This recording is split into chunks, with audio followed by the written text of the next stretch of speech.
Girls of Reddit who have rejected people. What's the worst way someone has taken it? This is a slightly different take, but I turned a guy down for a date and he then posted a long snap story about how much he loves his wife, that he had neglected to mention all that time. Cheaters often do stuff like that when they feel guilty for trying to cheat. I had something like this before.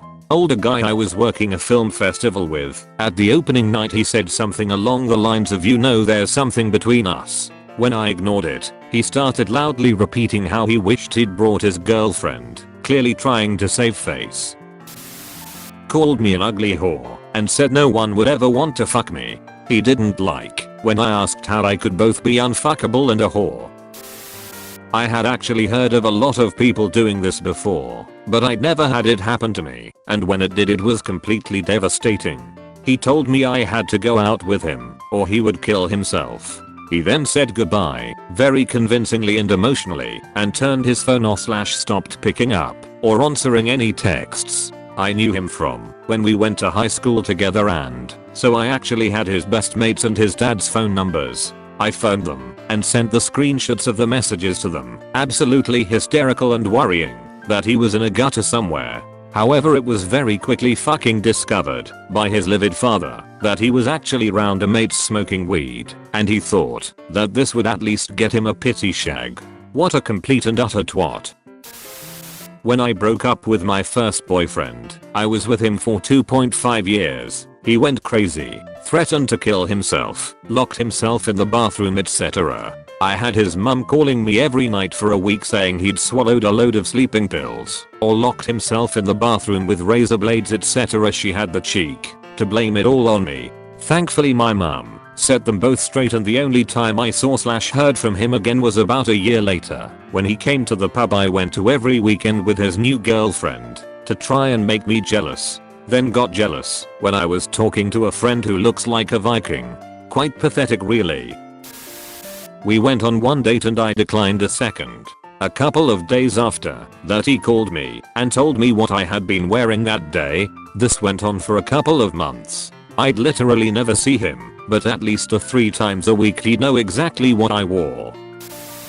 When I was a nanny, I was walking around with the baby in the pram, and we visited a bookshop. A man in there started talking to me and then asked me out. Very kindly, keeping my father's advice in mind about being kind when I have to reject men when they ask me out. I said that was a nice offer, but my boyfriend might not to be too keen on it. His response to that was to lean in and try and kiss me. I told him to get the fuck off me. He then exploded with rage and started screaming in my face. I was saved by the bookstore employee. The man stormed out of the shop. I spent the next few hours shaking like a leaf. What a champion. He was 15 at the time, and although the rejection happened over the phone, he was so irate that he illegally drove a car to the nearest place he knew to where my house was. I'd once told him I lived near the hospital and waited there demanding I give him more accurate directions to my house. In retrospect, I probably should have been more terrified than I was. He broke into my house and chased me into my bedroom, then spent 10 minutes shouting through my locked bedroom door that I should come out and have a reasonable conversation with him, adult to adult. This is almost exactly what an ex-boyfriend did to me in college. Please, I just want to talk to you.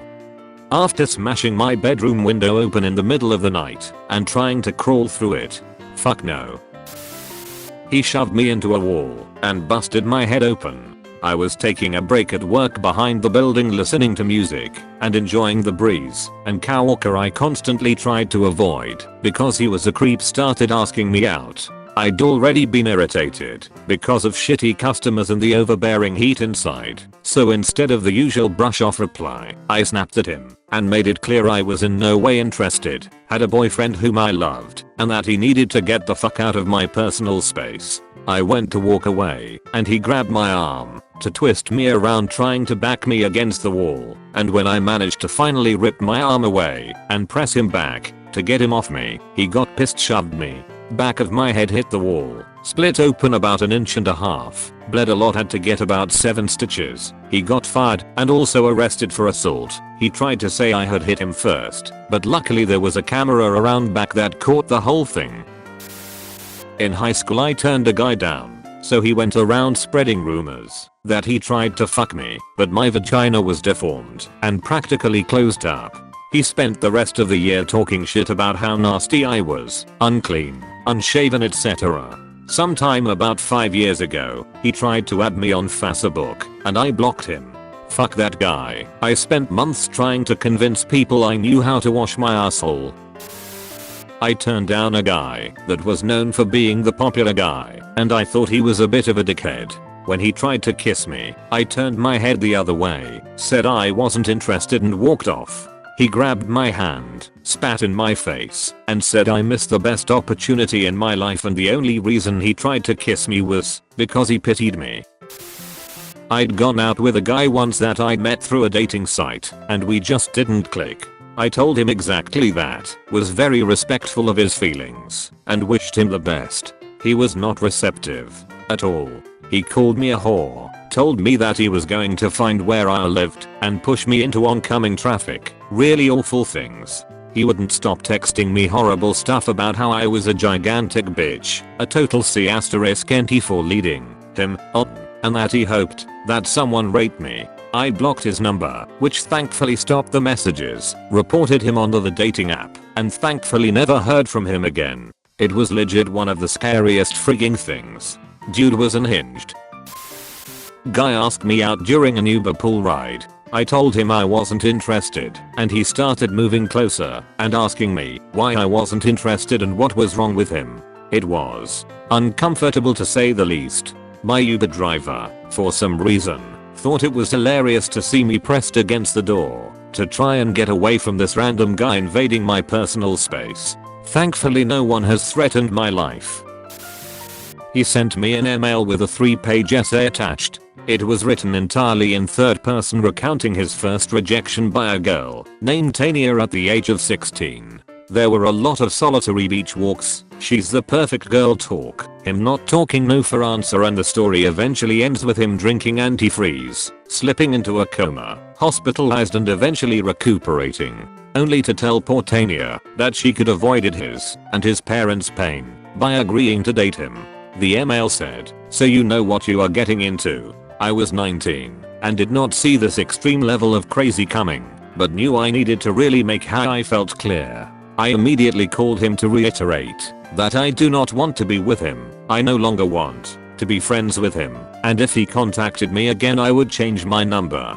I'll let a friend of his know what was going on. 5 days later he called from a different number to tell me he was out in the country, one with a gun to his head, and if I didn't agree to be with him then and there he was pulling the trigger. I lied and convinced him I had to leave because I had a family emergency, aunt sick in the hospital, but we would talk the next day. Had mutual friend call him and report back as is suspected he was full of shit. Sure enough I was right, he was totally fine. He called the next day and with the most sing-song creepy serial killer tone said, "You think you're so nice? What type of shitty human being doesn't agree to what someone needs when they tell you they are going to kill themselves? You piece of shit." I lost the plot, told him I am changing my numbers, and the next time he contacts me, it will be the police involved. He just laughed the whole time and told me he hopes I die alone, like I deserve. Radio silence for 6 years, until I'm getting married. I have an email from him. "Hey, wow, it's been a while. How are you? Would be so great to catch up sometime. Fucking psychotic asshole." Obviously I never replied and changed my email again. My sister got followed home by a dude she rejected.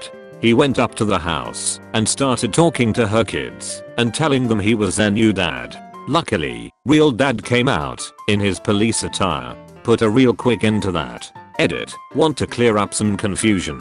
My sister and the real dad are married, not divorced or anything. The guy followed her home from the hospital she works at, where he was a patient under her care. He made a move on her. She said no. There was no relationship between them besides nurse/patient. Well, maybe not in his eyes. I refer to my brother-in-law as my brother, mostly cause I'm too lazy to type it out, but also cause he's been in my life since I was a little kid. Brother was not threatening the man as a cop, but instead as a father. He just happened to be getting ready to leave for work at the same time.